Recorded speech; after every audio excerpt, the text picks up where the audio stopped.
Saurashtra news સાથે હું છું ભૂમિ। સૌપ્રથમ નજર હેડલાઇન્સ પર।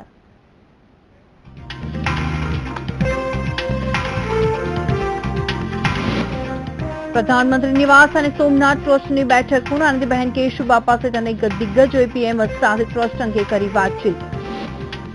કાલે ભાવનગરમાં યોજાશે પ્રદેશ પ્રમુખ જીતુ વાઘાણીનો સન્માન સમારોહ। પોલીસનો રહેશે ચાંપતો બંદોબસ્ત।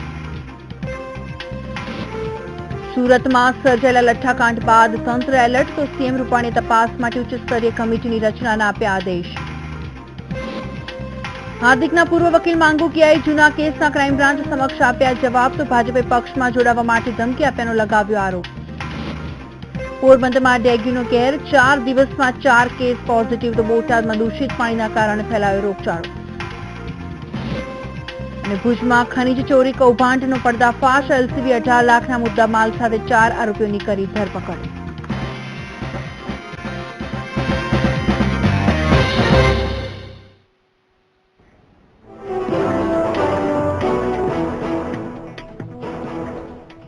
તો આગળ વાત કરીએ મહત્વપૂર્ણ સમાચારની। તો મહત્વના સમાચાર સામે આવી રહ્યા છે। જે રીતે સોમનાથને સમુદ્રી માર્ગથી જોડવામાં આવશે।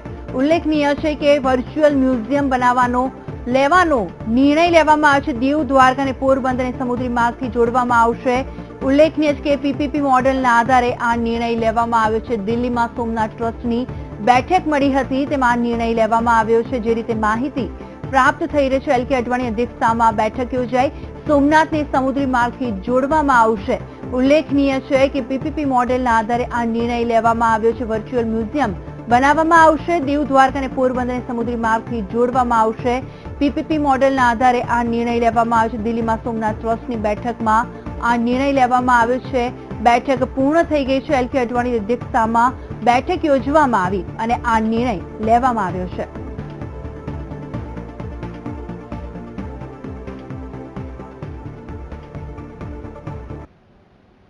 ભાવનગરમાં રવિવારના રોજ પ્રદેશ ભાજપ પ્રમુખ જીતુ વાઘાણીનો સન્માન સમારોહ યોજવા જઈ રહ્યો છે, જેમાં મુખ્યમંત્રી વિજય રૂપાણી હાજર રહેવાના છે।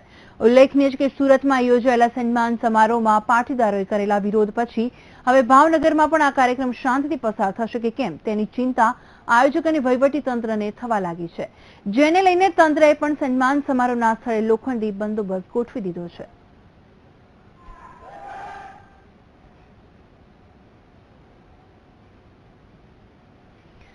અમદાવાદ ક્રાઇમ બ્રાન્ચે સિનિયર વકીલ બાબુ માંગુકિયાની આઈટી એક્ટ હેઠળ નોંધાયેલી ફરિયાદને લઈ પૂછપરછ હાથ ધરી હતી, જેમાં તેમણે ક્રાઇમ બ્રાન્ચ સમક્ષ આરોપો કર્યા હતા। તેમને કેસ બહારના સવાલો પૂછવામાં આવ્યા।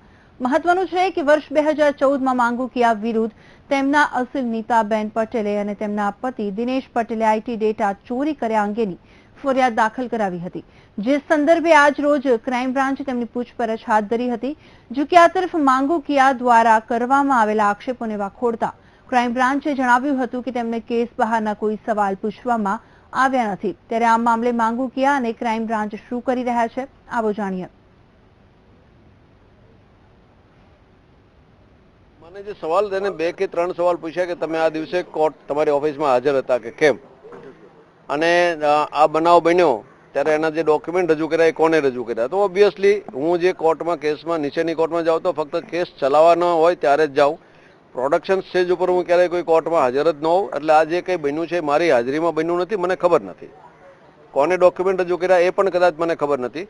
એટલે એ મિનિંગફુલ સવાલ મને જે પૂછવામાં 3 થી 4 જ હતા। બાકીનો જવાબ જે સમય ગયો છે એ ફક્ત કેસને કંઈ લેવા દેવા નથી એવી વાતો પૂછીને સમય પસાર થયો છે।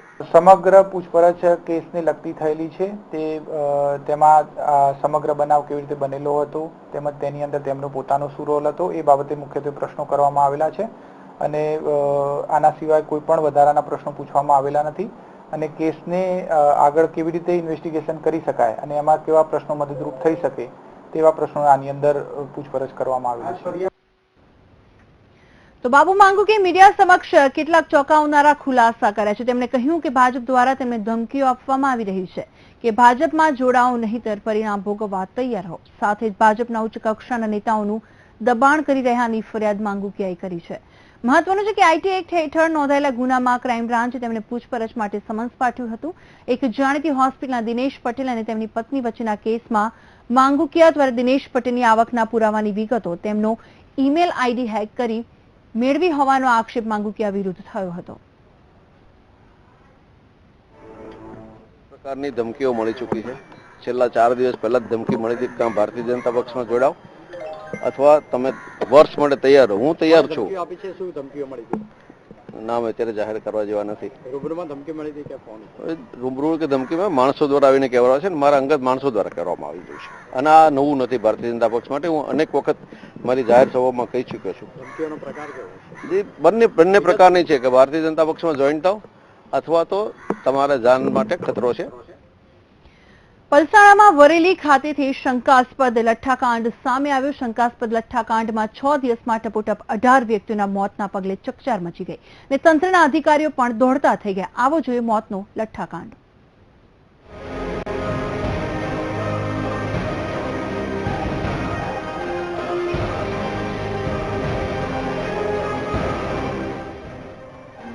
વરેલી ગામમાં છેલ્લા 3-4 દિવસમાં 12 લોકોના મોત થયા છે.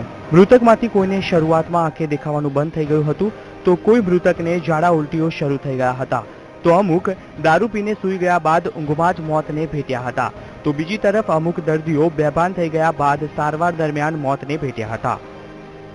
लगभग 25 अंदाजे 25 જેવા ખરા અને દારૂ પીવાથી આ મોત થયું છે. अभी क्या यहाँ 4-5 दिन से थोड़ा तकलीफ चल रहा है. यहाँ पे सब केमिकल युक्त कुछ पी रहे हैं जिसकी जानकारी अभी लैब रिपोर्ट आई नहीं हमारे पास. उसका कल मेघा मैडम जो जिला के वो जो आरोग्य विभाग के हैं उन्होंने पूना भेजा है. वो बोले हैं 2-3 दिन में रिपोर्ट आ जाएगा, उसके बाद सही रिपोर्ट पता चलेगा. તંત્રની સાથે સાથે ભાજપ કોંગ્રેસના નેતાઓ દોડતા થયા છે અને ઘટના અંગે તંત્ર સામે નારાજગી વ્યક્ત કરતા આખરે જિલ્લા પોલીસ વડાએ કડોદરા પીઆઈની તાત્કાલિક અસરથી બદલી કરી હતી. જો કે પોલીસ લઠ્ઠાકાંડ અંગે મગનું નામ મરી પાડવા તૈયાર નથી, ત્યારે તબીબો મોતને ભેટેલાને કોઈ બીમારી ન હોવાનું સ્વીકારી રહ્યા છે. તો અમે આ જનતા રેડ કરીશું ને આ પોલીસ તંત્ર તો કઈ જાગતું નથી, કઈ કરતું નથી. આ પ્રજા અહીં તહીમામ પોકારી ઉઠેલી છે. રોજે રોજ હજુ દારૂના અડ્ડા ચાલુ છે ને અમિત શાહ આવીને એમ કહી ગયા કે અમે દારૂનું બધું બંધ કરી દીધું, પણ તે જતાની સાથે જ અહીંયા લઠ્ઠાકાંડ થયો ને હજુ પણ ચાલુ જ છે. એની અમે જાતે જનતા રેડ કરીશું.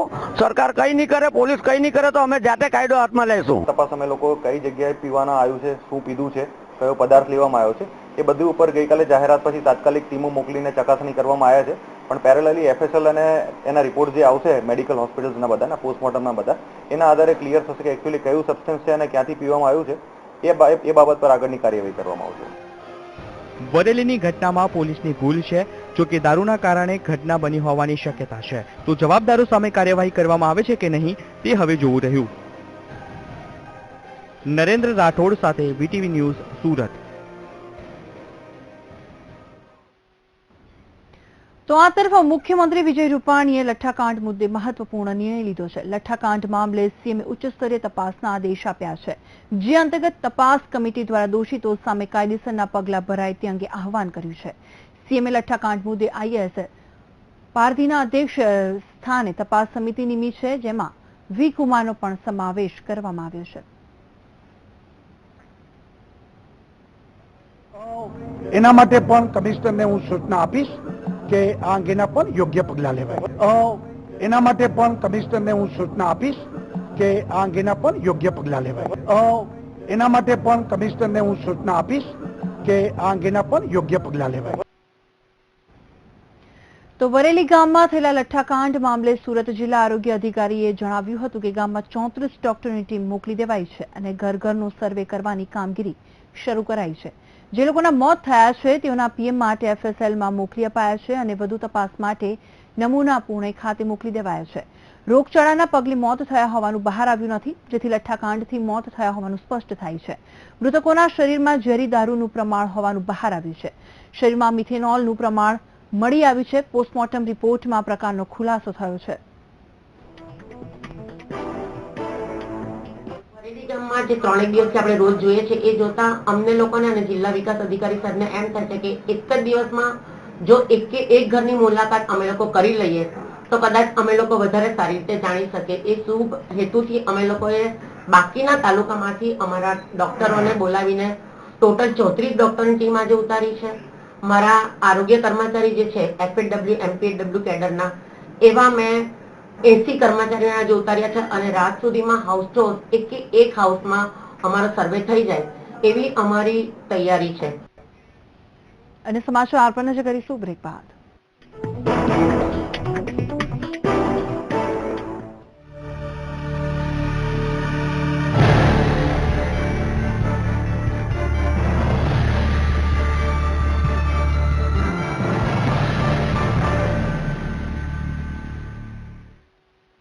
એગ્રીલેન્ડનું મોનિટર સુકારો અને કોહવારા માટે. ઇન્ડો યુએસના અદ્યતન રિસર્ચ ફાર્મમાં અત્યાધુનિક ટેકનોલોજી અને રિસર્ચ દ્વારા તૈયાર થાય છે ઉચ્ચ ગુણવત્તાવાળા હાઇબ્રિડ શાકભાજી બિયારણો, હાઇબ્રિડ કપાસ બિયારણો, હાઇબ્રિડ બાજરા બિયારણો અને હાઇબ્રિડ એરંડા બિયારણો જે વધુ રોગ પ્રતિકારક શક્તિવાળા અને ઓછા સમયમાં વધુ પાક આપે છે. Indo US seeds. Roopmantra ayurvedic face cream અને ફેસ વોશ, કારણ કે આમાં છે 12 ખાસ આયુર્વેદિક જડીબુટ્ટીઓનું સંતુલિત મિશ્રણ. આ ચહેરાની ત્વચામાં સમાઈને અંદરથી નિખારે અને અંદરથી સ્ટ્રોંગ બનાવે. આ કોઈ કોસ્મેટિક નથી, આયુર્વેદિક ઔષધિ છે. એગ્રીલેન્ડનું બાયોસોફ્ટ गुलाबी ईयर અને चूसिया माटे. कितने वादे करते हैं हम अपने बालों से, स्ट्रेटनिंग पर वो डैमेज ना करने का वादा. कर्ल्स फिर से और वो आखिरी बार डैमेज करने का वादा. अब आखिरी बार नहीं, बार बार.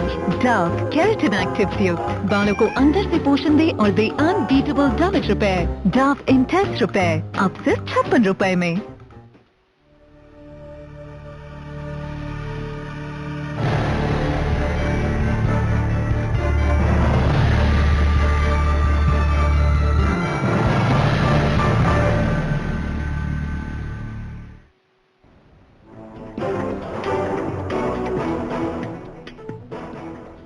એક બાદ આગળ વાત કરીએ સ્વામિનારાયણ સંપ્રદાયનું વિશ્વવિખ્યાત ધામ ગઢડા ગામમાં શુદ્ધ હવા તો મળી, પરંતુ શુદ્ધ પીવાનું પાણી નથી મળી રહ્યું, જેના કારણે ગ્રામજનોને હાલાકી ભોગવવી પડી રહી છે.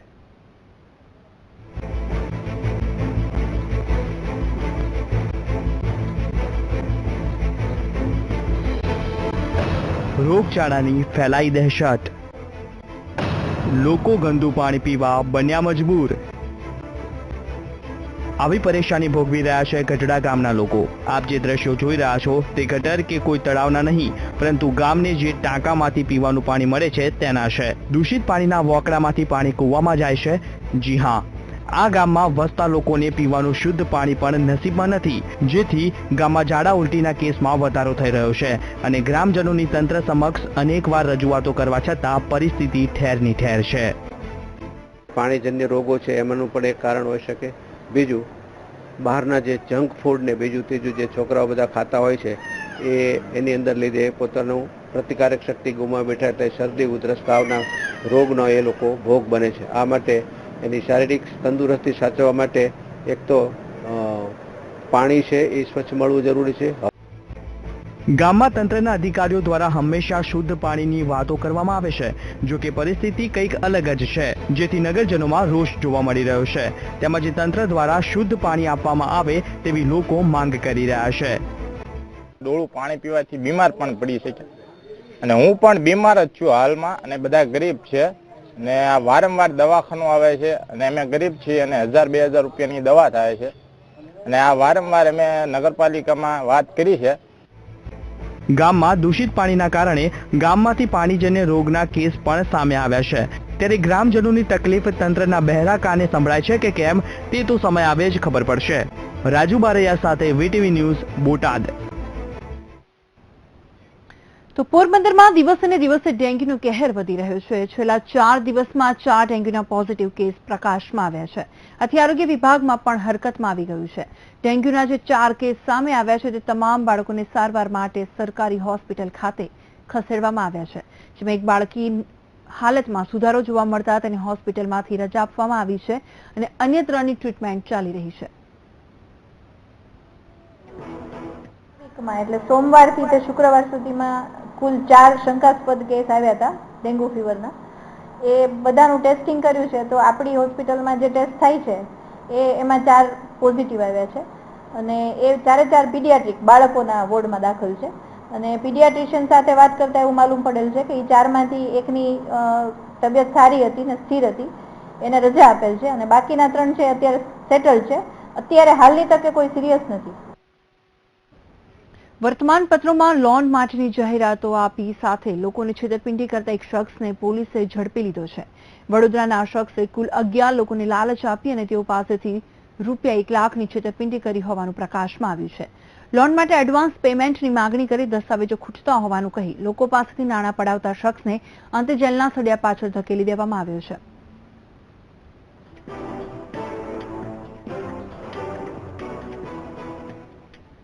આમાં હકીકત એવી છે કે વડોદરાનો રહેવાસી ફિરોજભાઈ અબ્દુલભાઈ ચરોતર કે જે છાપાની અંદર એવી જાહેરાત આપતો કે કોઈને લોન લેવી હોય તો મળો અને પોતે કોન્ટેક્ટ નંબર આપતો હતો અને એ નંબરના આધારે કોઈ એને સંપર્ક કરે તો એ હોટલનું નામ આપે અને એ હોટલની અંદર તે એ વ્યક્તિને બોલાવે અને એની જોડે વાતચીત ચર્ચા કરી અને લોન માટેના કરાર કરતો અને એની જોડેથી લોન મંજૂર કરવા માટેના રૂપિયા માંગતો. જે ફરિયાદ થયેલી એમાં 10,000 રૂપિયા આ જયદીપભાઈ જોડેથી આ આરોપીએ લીધેલા અને એ જ રીતે તપાસ અત્યાર સુધી ખુલ્યું છે કે અલગ અલગ વ્યક્તિઓ જોડેથી એને જુદા જુદા કામ અર્થે કુલ મળી લગભગ લાખેક રૂપિયા જેટલાનું ચીટિંગ કરેલું છે. રાજકોટમાં નિર્મલા રોડ પર તિરુપતિ નગરમાં આવેલા ઓમકાર એપાર્ટમેન્ટમાં રહેતા એનઆરઆઈ પરિવારને ત્યાં ચોરીની ઘટના બની છે. આ પરિવાર અમેરિકામાં રહેતા તેના પુત્રના ઘરે ગયો હતો. તે દરમિયાન આ બંધ મકાનમાં 2 ઈસમો ટોર્ચ લઈને ઘૂસ્યા અને તિજોરી તોડી વિદેશી કરન્સી તેમજ ઘરેણાં મળી કુલ 5 લાખ રૂપિયાની ચોરી કરી નાસી છૂટ્યા હતા. આ બંને શખ્સો સીસીટીવી કેમેરામાં કેદ થઈ ગયા હતા. હાલ ગાંધીગ્રામ પોલીસે ફરિયાદ નોંધી તપાસ શરૂ કરી દીધી છે. अमेरिका गया हुआ था और 31 की रात 1 की सुबह मेरे घर में चोरी हुई. थोड़ी सी फुटेज आया हुआ है. 2 लोग से टॉर्च नीचे करके अंदर घुसे हैं. 2-3 लोग लगते हैं और उन्होंने तोड़ताड़ के मेरा माल ले गए हैं. टोटल मुझे लगता है 6-7 लाख रुपए का गया है. फिर आने के बाद मैंने पुलिस में खबर करके फरियाद लिखाई. निर्मला कॉन्वेंट रोड तिरुपति नगरनी પાસે ઓમકાર ટાવર ચોથે માળ 42 નંબરમાં રહેતા કમલકુમાર છેદીલાલ જૈન નાઓ વિદેશ ગયેલા અને તેઓના ઘેર ચોરી થયેલી. દરવાજાનું તાળું તોડી 2 માણસો અંદર પ્રવેશ કરી ચોરી કરેલ છે. જે તેઓના ઘરમાં સીસીટીવી કેમેરા છે. જે સીસીટીવી કેમેરાના વાયર કાપી નાખેલ છે. જામનગર જિલ્લામાં ચોરી, લૂંટ અને છેતરપિંડી જેવા ગુનાઓના કિસ્સાઓ સામે આવી રહ્યા છે. ત્યારે એટીએમ કાર્ડના નંબર મેળવીને પૈસા ઉપાડી લેવાનો વધુ એક છેતરપિંડીનો કિસ્સો સામે આવ્યો છે. જામનગરના 18 જેટલા લોકોને મોબાઈલ પર ફોન કરી જુદી જુદી બેંકોના અધિકારી તરીકેની ઓળખ આપી અને એટીએમ કાર્ડના નંબરો મેળવીને 18 લોકોના ખાતામાંથી 3.95 લાખની રકમ ટ્રાન્ઝેક્શન કરવામાં આવ્યું હોવાનું જાણવા મળ્યું છે. પોલીસે આ બાબતે આઈટી એક્ટ સહિત કલમો હેઠળ ગુનો નોંધીને આગળની તપાસ હાથ ધરી છે.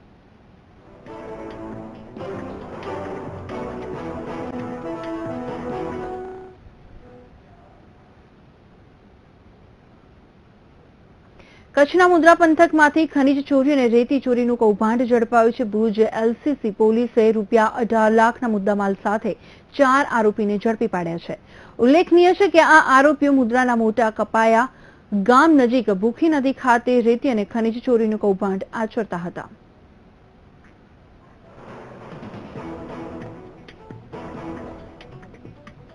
રાજકોટમાં દિન પ્રતિદિન છેતરપિંડીના બનાવો વધી રહ્યા છે. ત્યારે લોનની લાલચ આપી છેતરપિંડી કરનાર શખ્સને પોલીસે ઝડપી પાડ્યો છે.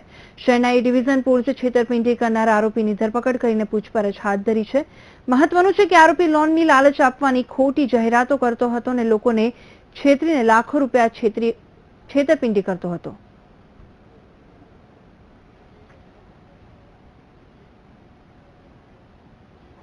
તો ગીર સોમનાથના સાંગોદરા ગામમાં સિંહણના મોતનું રહસ્ય ઘૂંટાતું જાય છે. થોડા દિવસ પહેલા હિરણ નદીના પાણીમાંથી સિંહણનો મૃતદેહ મળી આવ્યો.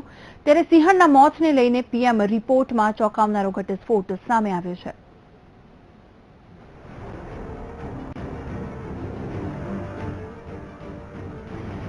થોડા દિવસ પહેલા ગીર સોમનાથના સોગાદરા ગામમાં સિંહણનો મૃતદેહ મળી આવતા પીએમ માટે મોકલાયો હતો.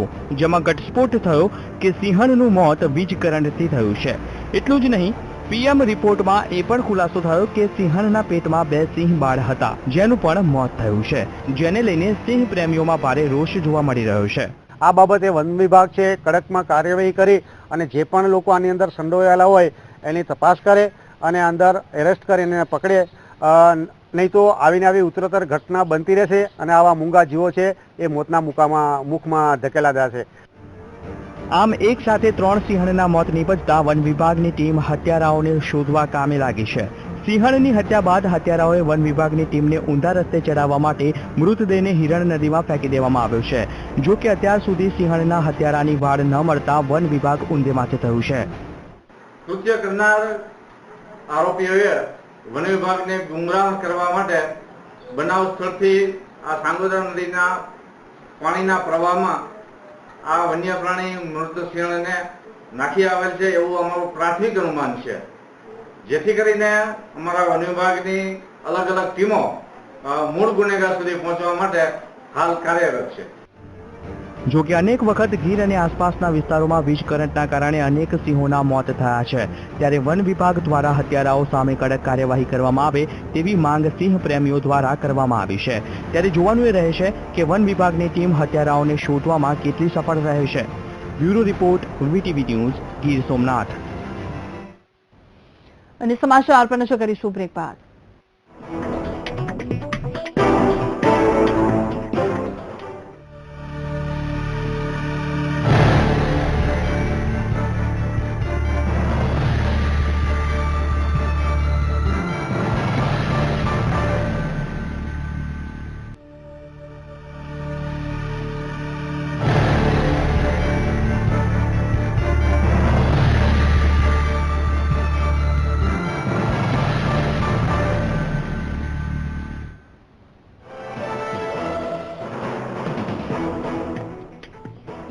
બ્રેક બાદ આગળ વાત કરીએ. દેશભરમાં રંગેચંગે ગણેશ મહોત્સવની ઉજવણી કરવામાં આવી રહી છે. કચ્છના માંડવીના રમણીય દરિયા કિનારે રેતશિલ્પ ગણેશ મૂર્તિનું સર્જન કરવામાં આવી રહ્યું છે. રેતશિલ્પ કામગીરીને પ્રોત્સાહન મળે અને સાથોસાથ લોકોને ઇકો ફ્રેન્ડલી ગણપતિની મૂર્તિ અંગે જાગૃતિ આવે તેના આશય સાથે રેતશિલ્પમાંથી ગણેશજીની પ્રતિમા તૈયાર કરવામાં આવી છે. માંડવીના રેતશિલ્પના કારીગર અનિલભાઈ જોશી 2 દિવસની મહેનત બાદ 7 ફૂટ લાંબી ગણેશ મૂર્તિનું સર્જન કર્યું છે. માંડવીના દરિયા કિનારે તૈયાર કરવામાં આવેલ રેતશિલ્પ ગણેશ મૂર્તિ ગણેશ ભક્તોમાં ભારે આકર્ષણ ઊભું કરી રહ્યું છે.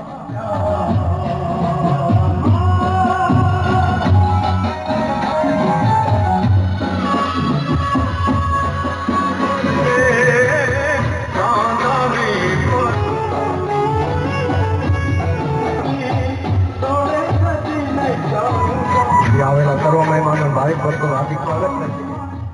મૂર્તિની ખાસિયત એ છે કે અમે જે આ દરિયાની રેતીઓ છે એનામાંથી જ અહીંયા મૂર્તિ બનાવી છે અને એનો સૌથી મોટો ઉદ્દેશ્ય છે કે એક તો પર્યાવરણને કોઈ પણ જાતનું નુકસાન ન થાય અને આજે જે નરેન્દ્ર મોદી સાહેબ વાત કરી રહ્યા છે કે કચ્છના કારીગરો જે નાના કારીગરો છે એમને પ્રોત્સાહન મળે. ભાદરવા માસની ચતુર્થીથી શરૂ થતા ગણેશ ઉત્સવ ઉજવવાનો મહિમા દર વર્ષે વધતો જાય છે. 9 દિવસ ઉજવાતા ગણેશ મહોત્સવના લોકો અનેક પ્રકારની આકર્ષક ગણેશ મૂર્તિઓની સ્થાપના કરે છે. ત્યારે જામનગરના ચાંદી બજારમાં અનોખા ગણેશજીનું સ્થાપન કરવામાં આવ્યું છે.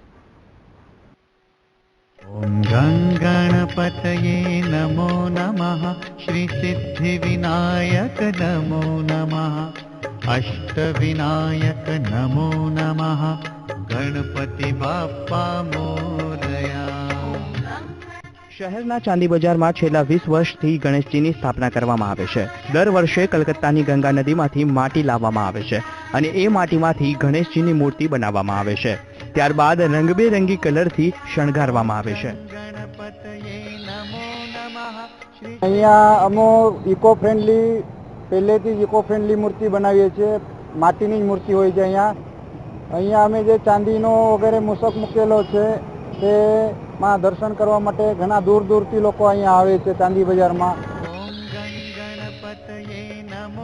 ચાંદી બજારમાં થતા ગણપતિ મહોત્સવનું શહેરના ભાવિકો માટે વિશેષ મહત્વ છે. આ પંડાલમાં હજારોની સંખ્યામાં ભાવિકો દર્શનાર્થે આવે છે. તો આ મંડળની બીજી એક એ પણ વિશિષ્ટતા છે કે અહીં મંત્રીમંડળના સભ્યો પોતે સામાન્ય વાજિંત્રો સાથે આરતી ઉતારે છે, જેનો લાભ લેવા હજારોની સંખ્યામાં ભાવિકો ઉમટી પડે છે. હું પણ અહીંયા 2 ટાઈમ દર્શન કરવા આવું છું. મને પણ મારી મનોકામના ઈચ્છા હોય એ પણ પૂર્ણ થાય છે. મને આમાં બહુ શ્રદ્ધા છે. આમ સતત 11 દિવસ સુધી અહીં ભાવભક્તિપૂર્વક ગજાનનની પૂજા અર્ચના ભાવિકો દ્વારા કરવામાં આવે છે અને 11મા દિવસે ભારે હૈયે ગણેશ વિસર્જન કરવામાં આવે છે અને ભક્તો ધન્યતા અનુભવે છે. કેમેરામેન અમરીશ ચાંદ્રા સાથે રવિ બુદ્ધદેવ, જામનગર.